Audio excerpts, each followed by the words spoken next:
Hello বন্ধুরা, আমি আবারও এসে গেছি আপনাদের সামনে নতুন এক রেসিপি নিয়ে। আশা করছি আপনাদের ভিডিওটি ভালো লাগবে। ভালো লাগলে অবশ্যই সাবস্ক্রাইব করে দেবেন। চলুন তাহলে ভিডিওটি স্টার্ট করা যাক।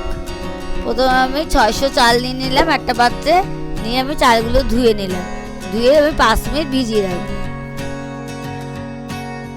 এবার আমি চালগুলো সিদ্ধ করতে বসিয়ে দিলাম। গোটা গরম মশলা, তেজপাতা আমি দিয়ে দিলাম এর মধ্যে।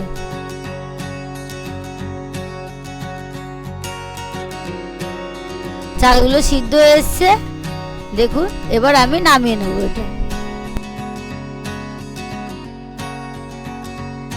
আমি ভাতের মধ্যে পরিমাণ মতো লবণ দিয়ে দিলাম যাতে ভাতগুলো পাঁচা না লাগে। এবার আমি জলগুলো ঝরিয়ে নেব।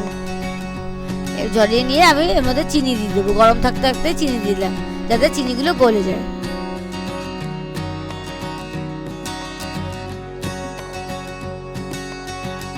আমি এবার ভাতগুলোর মধ্যে কালার করার জন্য হলুদ দিয়ে দেবো। সামান্য হলুদ দেবো, বেশি দেবো না। আমি ভালো করে হলুদটা মিশিয়ে নেব।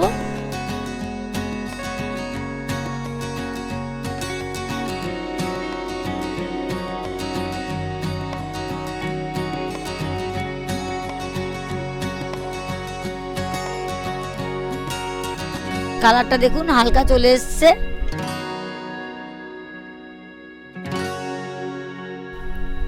আমি ভাতগুলো দুই ভাগে ভাগ করে নিয়েছি যাতে ভাতগুলো আমি সুন্দর করে মিশাতে পারি, কালার করতে পারি।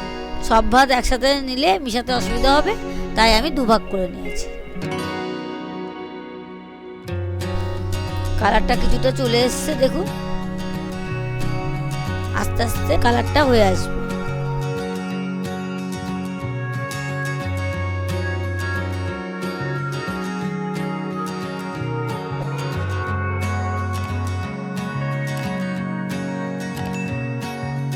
এবার আমি কড়াইতে ঘি দিলাম।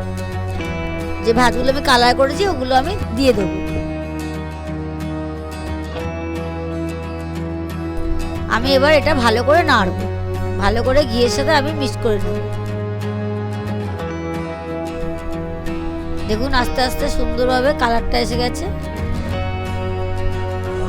আমি এটা আস্তে আস্তে করে নাড়বো যাতে ভাতগুলো যাতে ভেঙে না যায়। দেখুন কালারটা একদম পোলাও কালারটা চলে এসছে। আর আস্তে আস্তে নাড়বো যাতে ভাতগুলো ভেঙে না যায়, ঝুরঝুরে থাকবে না।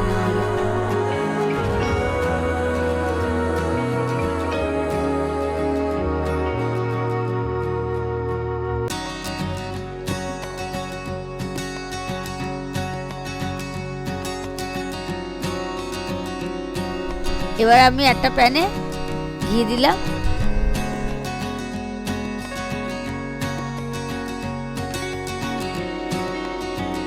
এর মধ্যে গোটা গরম মশলা দিলাম আর দুটো তেজপাতা। এটা একটুখানি ভালো করে নাড়াচাড়া করে নেব।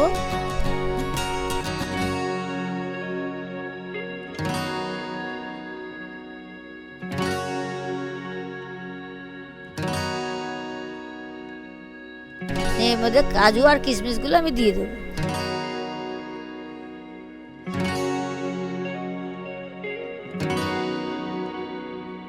ভালো করে আমি হালকা হালকা করে একটু লাল লাল বাদামি কালার মতন ভাজবো।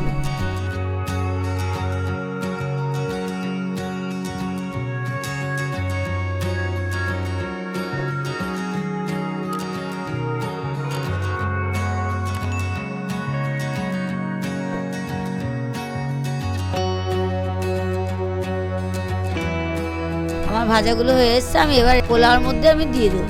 এবার ভালো করে এটা নাড়াচাড়া করে নেব।